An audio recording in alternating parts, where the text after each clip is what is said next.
Hello everyone, मैं हूं विवेक और इस वीडियो में हम करने जा रहे हैं शब्दों का वर्गीकरण। हिंदी व्याकरण के अंतर्गत शब्दों का वर्गीकरण किया जाता है, उसे हम देखेंगे, जिसमें हम विकारी शब्द देखेंगे एवं अविकारी शब्द देखेंगे। चलिए बढ़ते हैं आगे। जैसा कि मैं बताता चलूँ यहाँ पर कि शब्द वर्ग का संबंध, ये जो हम शब्दों का वर्गीकरण करेंगे, विकारी अविकारी शब्द, इनका जो संबंध है वो वाक्य की संरचना से होता है।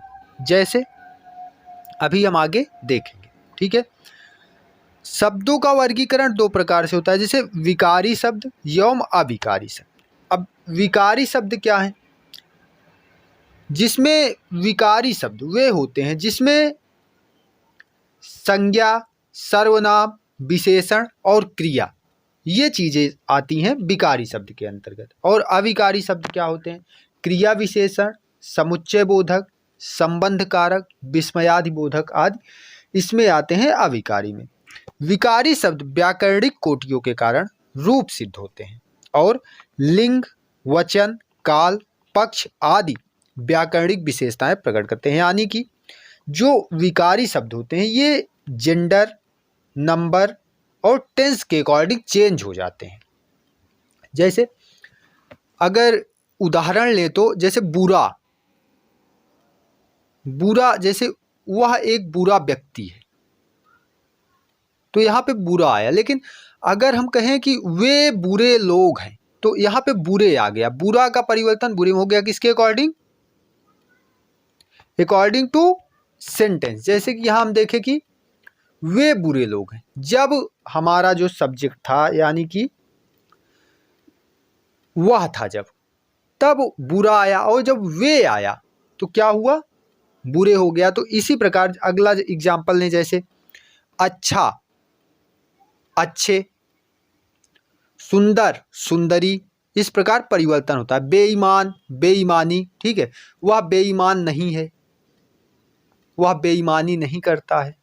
तो इस प्रकार इसका परिवर्तन होता है, जैसे वह बेईमान नहीं है तो ये सिंगुलर है, वह बेईमान नहीं, जो हमारा सब्जेक्ट है वो सिंगुलर है, उसके अकॉर्डिंग यूज हुआ कि वह बेईमान नहीं, लेकिन वह बेईमानी नहीं करता है। टेंस के हिसाब से यहाँ पे परिवर्तन हुआ कि वह बेईमानी नहीं करता। बेईमान का परिवर्तन किसमें हो गया? बेईमानी में, ठीक है।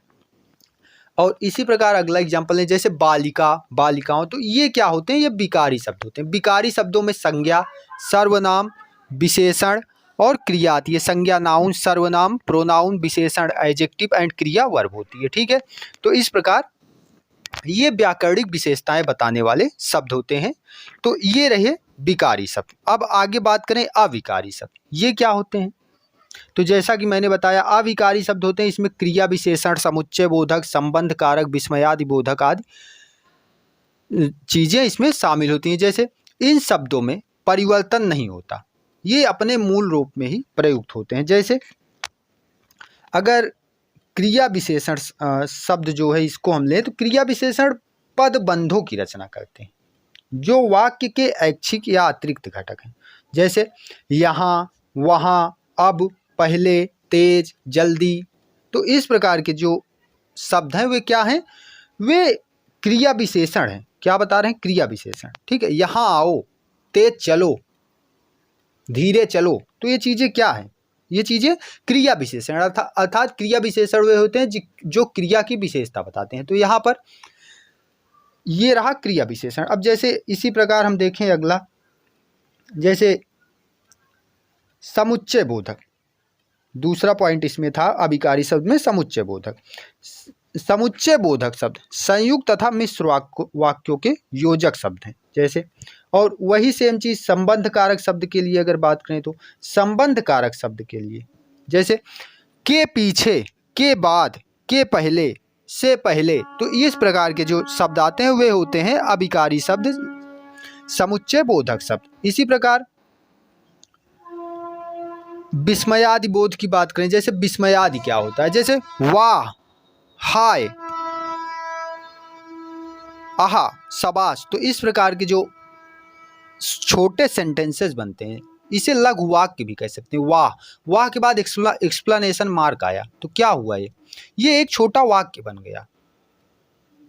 तो ये चीज़ें जो हैं ये विस्मयादिबोधक होती हैं। तो ओवरऑल अगर बात करें तो विकारी शब्दों में संज्ञा, सर्वनाम, विशेषण और क्रिया शामिल है। अविकारी शब्दों में क्रिया विशेषण, समुच्चय बोधक, संबंध कारक और विस्मयादिबोधक शामिल है।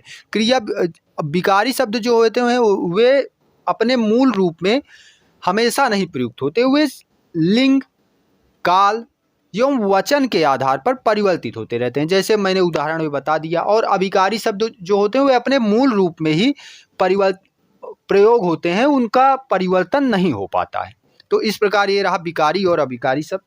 आई होप समझ आया होगा, हेल्पफुल रहा है वीडियो तो लाइक करिएगा एंड चैनल को सब्सक्राइब करिएगा। ऐसे ही वीडियोज़ मैं आपके लिए लेकर आता रहूँगा और कम शब्दों में हिंदी व्याकरण को मैं आपके लिए इजी बनाते हुए कम शब्दों में, कम छोटे वीडियो में क्लियर करते हुए चलूँगा। और इसी के साथ हमारी इंग्लिश ग्रामर की भी सीरीज चल रही है, अगर आप देखना चाहें तो इसी चैनल पर प्लेलिस्ट ऐड है, आप जाकर देख सकते हैं। मिलते हैं फिर नेक्स्ट वीडियो में। Thank you.